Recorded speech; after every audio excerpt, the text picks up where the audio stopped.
Hello मेरे प्यारे बच्चों, welcome back to my YouTube channel गणित की पाठशाला वाई दर्शन में मैं आपका हार्दिक स्वागत करता हूं। तो हम पढ़ रहे हैं कक्षा 8 की गणित की प्रश्नावलियां, जिनमें हमने प्रश्नावली जो 4 है, प्रश्नावली 4 का हमने 4.1 प्रश्नावली जो है वो अब तक हम कंप्लीट कर चुके हैं। उससे पहले की जो प्रश्नावली है, जैसे प्रश्नावली 1, प्रश्नावली 2, प्रश्नावली 3, वो सभी मैंने अपने चैनल पर अपलोड कर दी हैं। तो जो भी विद्यार्थी पहली बार मेरे चैनल पर आया है वो जाकर के उन वीडियो पर भी देखे। ठीक है, तो आज हम स्टार्ट करने वाले हैं प्रश्नावली 4.2। तो 4.2 विशेष प्रश्नावली है और इस प्रश्नावली में हम सीखेंगे प्रायिकता, ठीक है, और परिणाम निकालना। तो पहला प्रश्न क्या है इसका? पहला प्रश्न है कि इन प्रयोगों में कौन से, एक तो ये पहिए को घुमाना और ये दो सिक्कों को एक साथ उछालना। ठीक है, तो इन प्रयोगों में आप जो परिणाम देख सकते हैं, जो परिणाम आपको देखने में आ रहे हैं, जो परिणाम आप देख सकते हैं उन्हें लिखिए। उनको क्या करना है? हमको लिखना है। यहाँ पर क्या करना है? हमको परिणामों को लिखना है। ठीक है, तो ए वाला क्या करना है? जैसे उत्तर करते हैं हम इसका, हमको क्या करने हैं? परिणाम लिखने हैं, जो परिणाम हम देखते हैं। जैसे इसमें क्या क्या चीज आती है, क्या क्या चीज नहीं आती है, क्या चीज हमसे पूछ रहा है, उसका हम आंसर देने वाले हैं। तो ये कह रहा है कि पहिए को घुमाना। जैसे ये एक पहिया है और इसका ये देखो, ये वाला जो हिस्सा है ये क्या है? एक तीर है, एक निशान है ना। जैसे ही हम इसको घुमाएंगे तो क्या होगा? निशान उसी जगह पर रहेगा और पहिया का वो घूमेगा। पहिया जैसे ही घूमेगा तो ये कह रहा है वो किस किस निशान पर आएगा और कौन कौन सा परिणाम हमको देखने को मिल सकता है। मतलब टोटल परिणाम पूछा इसने। इसने हमसे ये नहीं पूछा कि ये आ सकता है कि नहीं आ सकता, ऐसे नहीं पूछा। क्या पूछा है? कि क्या क्या परिणाम हमको इसमें देखने को मिल सकते हैं। तो देखो, अगर मैं बात करूं परिणाम की, किसकी? अगर हम इसके परिणामों की बात करें तो बेटा जैसे ही मैं इसको घुमाऊंगा तो क्या होगा? ये तीर है, मान के चलो ये वाला तीर है, ये वाला तीर, जैसे ही इसको घुमाऊंगा मैं यहाँ से, ठीक है, तो क्या होगा? ये घूम करके जरूर थोड़ी बी पे रुके, ये सी पे भी तो आ सकता है, ये ए पे भी तो आ सकता है, ये डी पे भी तो आ सकता है और ये बी पे भी तो आ सकता है। तो इनमें से कौन कौन सा परिणाम आ सकता है? तो देखो, एक बार घुमाने पर क्या पता है ये ए पर आ जाए। ठीक है, तो एक परिणाम तो हो गया हमारा ए। दोबारा घुमाए तो क्या पता है बी पर आ जाए। ठीक, बी पर भी तो आ सकता है। अगली बार घुमा क्या पता है सी पर आ जाए। अगली बार घुमाए क्या पता है डी पर आ जाए। अब तुम कहोगे सर ये पहले सी पर भी तो आ सकता है, तो आ गया ना परिणाम इसमें। ले तो लिया हमने, सी पर आ सकता है ना, तो ये परिणाम है ना कि सी आ सकता है। डी आ सकता है सर पहले, कोई बात नहीं, पहले डी आ जाएगा। बात तो वही है। ए बी सी डी मतलब इन परिणामों के अलावा और कोई सा परिणाम आ सकता है क्या?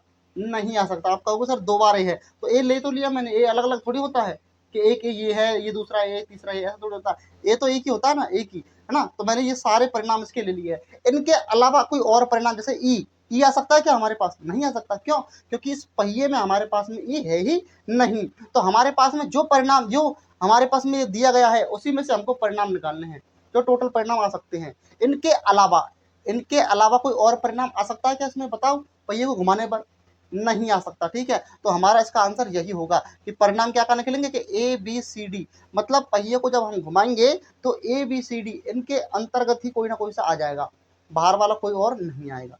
ठीक है, तो ये परिणाम हो गए हैं इसके। अगला है कि दो सिक्कों को एक साथ उछालना। दो सिक्के लिए हैं मैंने और दो सिक्कों को मैंने एक साथ उछाला है। तो याद रखना बेटा, देखो सिक्का जो होता है, ठीक है, सिक्का जो होता है उसके दो पहलू होते हैं।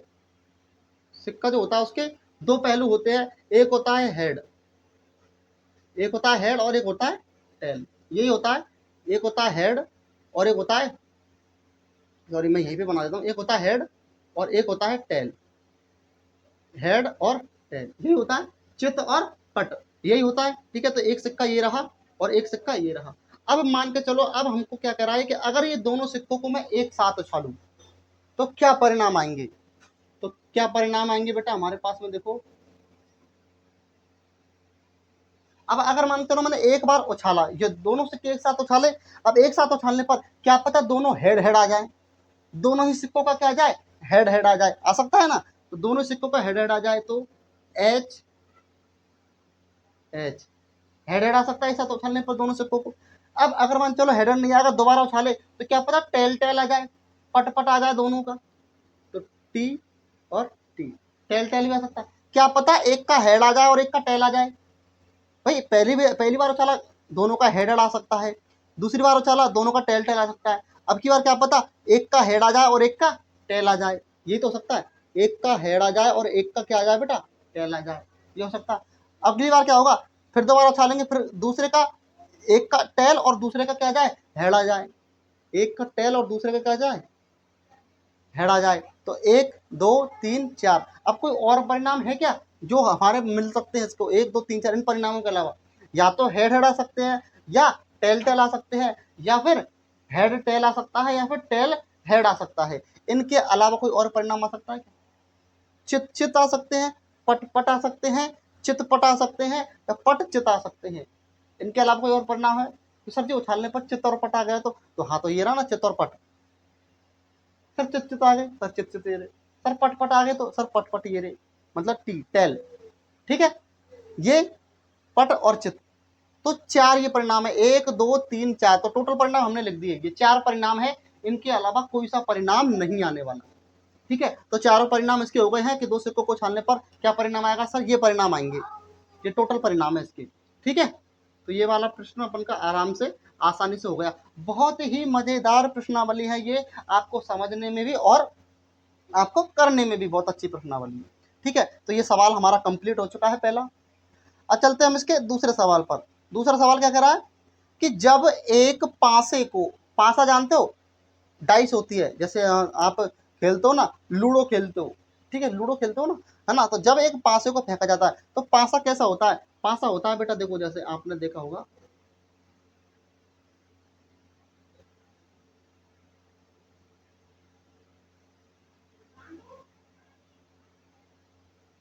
ये इस प्रकार की डाइस होती है।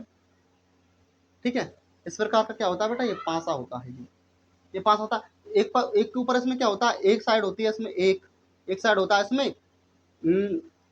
एक साइड होती है इसमें 2, एक साइड होता है इसमें 3, एक साइड होते है इसमें 4, एक साइड होते है इसमें 5, और एक साइड होती है इसमें 6।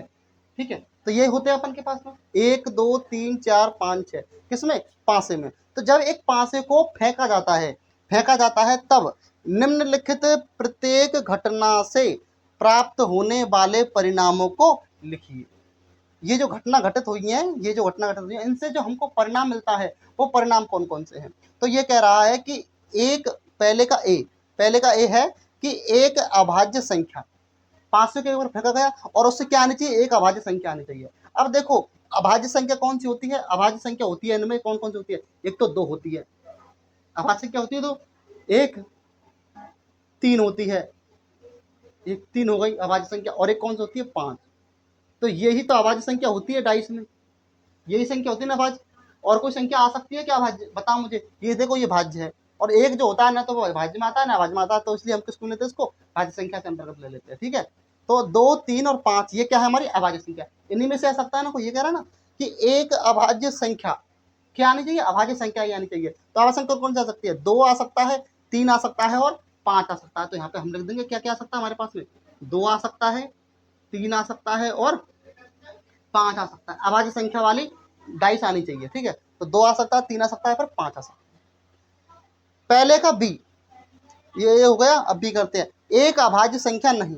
अब देखो बेटा, जब अभाज्य संख्या नहीं होगी मतलब अभाज्य संख्या नहीं आएगी, तो कौन सी आएगी, अभाज्य संख्या नहीं आएगी मतलब इसको हटा दे, इसको हटा दे, और 5 को हटा दे। तो कौन कौन सी आ सकती है, देखो 1 आ सकता है, 4 आ सकता है, और 6 आ सकता है। भाई अभाज्य संख्या नहीं आएगी, ये कह रहा ना, एक अभाज्य संख्या नहीं, अभाज्य संख्या नहीं आनी चाहिए और कोई सी वजह। तो अभाज्य संख्या ये रही 2 3 5, इनको मैंने काट दिया, बची क्या, 1 4 और 6। इनमें से ही तो आ सकता है कोई ना कोई सा। तो हमारा आंसर क्या होगा, 1 4 और 6। इनके अलावा कोई और आ सकता है, नहीं आएगा। क्यों, क्योंकि ये क्या है, कोई भाज्य हो गई, जबकि इसने तो वो अभाज्य हो गई, और इसने तो मना किया है कि अभाज्य संख्या नहीं होनी चाहिए। तो ये हमारा पहले दूसरे प्रश्न का एक हो गया, एक के ए और बी हो गए। अब चलते हैं हम दूसरे पर। दूसरा क्या करा है, दूसरे का ए, 5 से बड़ी एक संख्या, 5 से बड़ी एक संख्या। अब 5 से बड़ी एक संख्या, तो देखो हम जैसे डाइस होता है हमारे पास में, तो 5 से बड़ी एक संख्या कौन होती है, 5 से बड़ा होता है केवल 6। 5 से बड़ा कौन हो सकता है, केवल 6 ही तो हो सकता है। तो इसका आंसर क्या होगा, 6। इसका केवल एक ही परिणाम होगा भाई, 6 आ सकता है, इससे अलावा कोई नहीं आ सकता, क्योंकि 6 से बड़ा कोई अंक इसमें डाइस में हमारे होता ही नहीं है। दूसरा, 5 से बड़ी संख्या नहीं, अब केवल क्या करा, 5 से बड़ी नहीं होनी चाहिए। अगर 5 से बड़ी नहीं होनी चाहिए तो 5 से कैसी होनी चाहिए, छोटी। और 5 से छोटी कौन कौन सी, एक तो 4 हो गई, एक 3 हो गई, एक 2 हो गई और एक 1 हो गई, है ना। 5 से छोटी कौन कौन हो गई, एक तो 1 हो गया, एक 2 हो गया, एक 3 हो गया और एक 4 हो गया। यही तो परिणाम है। 5 से बड़ी संख्या नहीं होनी चाहिए। 5 से बड़ी नहीं है, 5 से क्या है, ये छोटी है सारी। 5 से क्या है, ये छोटी। तो 5 से छोटी कौन कौन सी, 1 2 3 और 4। तो इसका आंसर हमारा ये हो जाएगा बी वाले का, कि 5 से बड़ी संख्या नहीं, 5 से बड़ी नहीं होनी चाहिए, 5 से क्या होनी चाहिए, छोटी। तो ये हमारी संख्या आ गई 1 2 3 4। तो ये परिणाम आ गया। तो इस प्रकार से ये हमारा दूसरा क्वेश्चन भी कंप्लीट हो चुका है। ठीक है, अब इन प्रश्नों को लिख लो या फिर स्क्रीनशॉट ले लो। 2 प्रश्न अपने कंप्लीट हो चुके हैं। अब चलते हैं हम इसके तीसरे प्रश्न पर। तीसरा प्रश्न क्या करा है, तीसरा प्रश्न है कि ज्ञात कीजिए। पहले ए का प्रश्न नंबर 1A में सूचक के डी पर रुकने की प्रायिकता, जो हमने प्रश्न पहला किया था ना, उसका एक किया था, वो यहाँ पे मैंने दिया गया है, यहाँ पे इस जगह पर। ठीक है, तो यहाँ इस जगह देख लो कि ये सवाल है, ये पहले का ए है। इसमें हमको जो प्रश्न दिया गया है उसका हमसे यहाँ पे उत्तर पूछ रहा है। क्या कह रहा है कि प्रश्न 1A में सूचक के डी पर रुकने की प्रायिकता, सूचक के डी पर रुकने की प्रायिकता। तो हमारे पास में जो वो सर्कल था, जो सूचक था, वो ये लकड़ी सी थी, ठीक है, सूचक था, उसको डी पर रोकना है, तो उसकी क्या प्रायिकता होगी वो हमको यहाँ पर पे बतानी है। ठीक है, तो हमको पता है कि प्रायिकता जो होती है, प्रायिकता होती है हमारी अनुकूल परिणाम बटे कुल परिणाम। मतलब जो परिणाम हमारा आ सकता है, जो परिणाम हमसे पूछा गया है, और जो टोटल परिणाम हमारे पास में जितने हैं, इसका सूत्र होता है बेटा किसका, प्रायिकता का। तो प्रायिकता का सूत्र याद रखना, मैं लिख रहा हूं यहाँ पे। प्रायिकता का सूत्र होता है, प्रायिकता बराबर, प्रायिकता का सूत्र होता है अनुकूल परिणाम, अनुकूल परिणाम बटे कुल परिणाम, कुल परिणाम। ठीक है, ये इसका सूत्र होता है किसका, प्रायिकता का। अब इस सूत्र के माध्यम से हम निकालते हैं अनुकूल परिणाम का मतलब, समझ रहे हो, अनुकूल परिणाम का मतलब जो आ सकता है, कौन सा हमसे पूछा गया है। तो हमसे क्या पूछा गया कि सूचक के डी पर रुकने की प्रायिकता। तो हमने देखा कि जो पहले का ए वाला है, उसमें जो पहिया है, उस पहिए में डी कितनी बार है, केवल एक बार है। ठीक है, तो आने वाला परिणाम क्या हो सकता है, केवल डी की पूछा है, कि डी आ सकता है कि नहीं आ सकता, है ना। तो डी कितनी बार है, एक बार है, तो डी आ जाएगा एक बार, मतलब एक। अनुकूल परिणाम क्या हो जाएगा हमारा, एक, कि एक आ सकता है। ठीक, एक। अब कुल परिणाम, टोटल परिणाम कितने हैं उसमें, तो उसमें क्या है हमारे, दो तो ए है, फिर बी है, फिर सी है और फिर डी है। टोटल परिणाम कितने हैं, 5 है। तो कुल परिणाम कितने हमारे पास में, कुल परिणाम है बेटा हमारे पास में 5। कुल परिणाम कितने हमारे पास में, 5। तो क्या हो जाएगा, ये 1/5। ये इसकी प्रायिकता हो जाएगी, किसकी, सूचक के डी पर रुकने की प्रायिकता। बहुत ही इजी है, और यही क्या हो जाएगा, हमारा आंसर हो जाएगा। आपको सूत्र याद होगा। ठीक है, परिणाम, प्रायिकता का सूत्र होता है अनुकूल परिणाम बटे कुल परिणाम। इसमें अनुकूल परिणाम मतलब जो हमसे पूछा गया है, और कुल परिणाम मतलब जितने भी टोटल परिणाम उसमें हमको दे रखे हैं, वो सब हमको नीचे लिख देने हैं। अगर कट रहे हो तो काट दो, यहाँ पे कटते ही नहीं है, तो इसकी प्रायिकता क्या हो जाएगी हमारी, 1/5 ही हो जाएगी। ठीक है, अगला ए के बाद में है बी। बी क्या कह रहा है कि अच्छी प्रकार से फेंटी हुई 52 ताशों की एक गड्डी में से एक इक्का प्राप्त करने की प्रायिकता बताइए। ठीक है, अपन क्या करना है, ताश की गड्डी है और उसको क्या करना है, अच्छी तरह से फेंटी गई है वो। ठीक है, फेंटने के बाद में उसमें से एक इक्का निकलना चाहिए, इसकी क्या प्रायिकता हो सकती है। तो बेटा मैं आपको बता दूं कि मैं ताश वाशों से मेरा कोई रिश्ता नहीं है, ठीक है ना, मैं खेलना जानता हूँ। बस आपके इस प्रश्न के लिए मैंने थोड़ी सी चर्चा की, तो मुझे पता लगा कि एक जो 52 ताशों की गड्डी होती है, पूरी गड्डी, उसमें जो हमारे इक्का होते हैं, इक्का होते हैं हमारे टोटल बेटा 4। ठीक है, कितना क्या होता है, 4। तो बस मैं इतना सा सीख करके आया कि भैया इक्का मुझे बता दो कि इसमें इक्का कितने होंगे। तो इक्का होते हैं अपन के 4। तो हमको क्या करना है, प्रायिकता निकालनी है इसकी। तो सूत्र लगाएंगे हम प्रायिकता वाला। तो आंसर करते हैं, सबसे पहले प्रायिकता, प्रायिकता बराबर, प्रायिकता का सूत्र क्या होता है, वही मैंने अभी अभी ऊपर लिखाया है, अनुकूल परिणाम, अनुकूल परिणाम बटे कुल परिणाम, कुल अनुकूल परिणाम बटे कुल परिणाम, ये मैंने दोनों लिख दिए हैं। प्रायिकता का सूत्र अनुकूल परिणाम बटे कुल परिणाम। ठीक है, अब हम करते हैं इसको हल। ठीक है, अनुकूल परिणाम जो हम पे जो हमारा आ सकता है, जो आज हमसे पूछा गया है, क्या पूछा गया हमसे, एक एक का आ सकता है क्या, है ना। अब एक एक का तो एक एक कितने होते हैं, चार, तो चारों में से कोई सा आ सकता है भाई, जरूर थोड़ी है कि एक एक का है ना, तो कोई सा भी आ सकता है। तो अनुकूल परिणाम आ सकते हैं, कितने आ सकते हैं, उन चारों में से तो आएंगे कोई ना कोई से। ठीक है, तो अनुकूल परिणाम तो कितने हो गए बेटा हमारे पास में, चार। और कुल परिणाम, कुल कुल मतलब टोटल, टोटल कितने हैं हमारे पास में, 52, इन्हीं में से तो आएंगे चार भाई। टोटल 52 पतासों की गट्टी में से तो चार चार हमारे क्या आ सकते हैं, इक्के आ सकते हैं, कोई सा इक्का आ सकता है। तो टोटल परिणाम कितने हैं, कुल परिणाम कितने हैं बेटा हमारे, 52 है। तो टोटल 52 लिख देंगे। अब ये कट रहा है क्या, यस सर कट रहा है। देखो दो के पार्ट से कट रहा है, दो एकम दो, दो दूनी चार, और दो से कट गए दो दूनी चार, और दो छिक्की 12, 26वां। अब ये भी कट रहे हैं, यस सर कट रहे हैं, दो एकम दो, और दो एकम दो, और एक कदम 13 दूनी 26, ये कितनी बार कट गया, 13 बार कट गया। ठीक है, तो 1/13, तो इसका परिणाम क्या आ गया हमारे पास में, 1/13। चाहता तो मैं इसको डायरेक्ट 1/13 ले देता काट करके, मगर आपके लिए, आपकी सहूलत के लिए मैंने इसको छोटे छोटे टुकड़ों में काटा है। ठीक है, तो हमारा आंसर कितना है, 1/13। मतलब अच्छी प्रकार से फेंटी हुई 52 तासों की एक गड्डी में से एक इक्का प्राप्त करने की प्राप्यता क्या होगी बेटा, 1/13 होगी। ठीक है, आशा करता हूँ कि आपको अच्छे से समझ में आ रहा होगा जो मैं समझाना चाह रहा हूँ जो।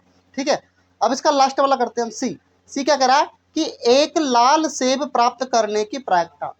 ये हमारे पास में एक बॉक्स है, ठीक है, गोल टाइप का बॉक्स है, इसमें हमारे पास में ग्रीन ये एप्पल्स पड़े हुए हैं, सेब पड़े हुए हैं, 1 2 3 4 5 6 7, 7 हमारे पास में सेब पड़े हुए हैं। तो ये ग्रीन, जी का मतलब ग्रीन और आर का मतलब रेड, तो green red red, red green red और ग्रीन, ये हमारे पास में सेब है। तो ये कह रहा है कि लाल सेब आना चाहिए, क्या आना चाहिए, लाल सेब। तो सबसे पहले तो हम इसका सूत्र लगाएंगे। जब भी प्रायिकता कहीं पे भी आ जाए तो सबसे पहले क्या काम करना हमको, सबसे पहले नंबर पर हमको सूत्र लगाना है।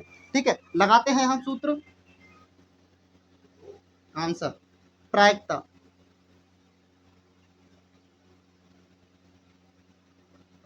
प्रायिकता बराबर सूत्र वही रहेगा, अनुकूल परिणाम, अनुकूल परिणाम बटे कुल परिणाम, कुल परिणाम। ठीक है, मैंने सूत्र लगाया। अब ये कह रहा है कि लाल सेब आना चाहिए, तो लाल सेब आना चाहिए, तो लाल सेब कितने हैं इसमें। ठीक है, टोटल को देखेंगे अपन, तो लाल सेब कितने हैं, रेड 1, रेड 2, रेड 3 और रेड 4, तो टोटल कितने सेब है, रेड 4, है ना। तो अनुकूल परिणाम इन्हीं में से हो सकता कोई सा, तो अनुकूल परिणाम तो 4, मतलब 4 लाल सेब है। और कुल परिणाम, कुल परिणाम टोटल कितने सेब है इसमें, तो 3 और 3 6 और 1 7, टोटल कितने सेब है, 7 सेब है। तो यहाँ पे आ जाएगा नीचे 7। अब 4/7 कटते हैं कोई पहाड़े से, नहीं कटते हैं, तो ये क्या हो जाएगा, इसका आंसर हो जाएगा। मतलब एक लाल सेब प्राप्त करने की प्राप्यता क्या हो जाएगी बेटी हमारे पास में, 4/7 हो जाएगी। तो इस प्रकार से हमने ये सारे प्रश्न अच्छे से कर लिए हैं, प्रश्न नंबर 3 तक, और इनको आप अपनी कॉपी में उतार लो या फिर स्क्रीनशॉट ले लो, बाद में उतार लेना। जिन भी बच्चों को समझ में अगर कम आई है ना, वो क्या करो, वीडियो को थोड़ा पीछे लो और फिर दोबारा से देखो, स्पीड को कम करके देखो, आपको अच्छे से सब कुछ समझ में आ जाएगा। ठीक है, तो ये 3 प्रश्नों के साथ में आज हम आपसे लेते हैं विदा, और मिलेंगे हम कल प्रश्नावली 4.2 के 4 5 और 6 क्वेश्चनों के साथ में। ठीक है।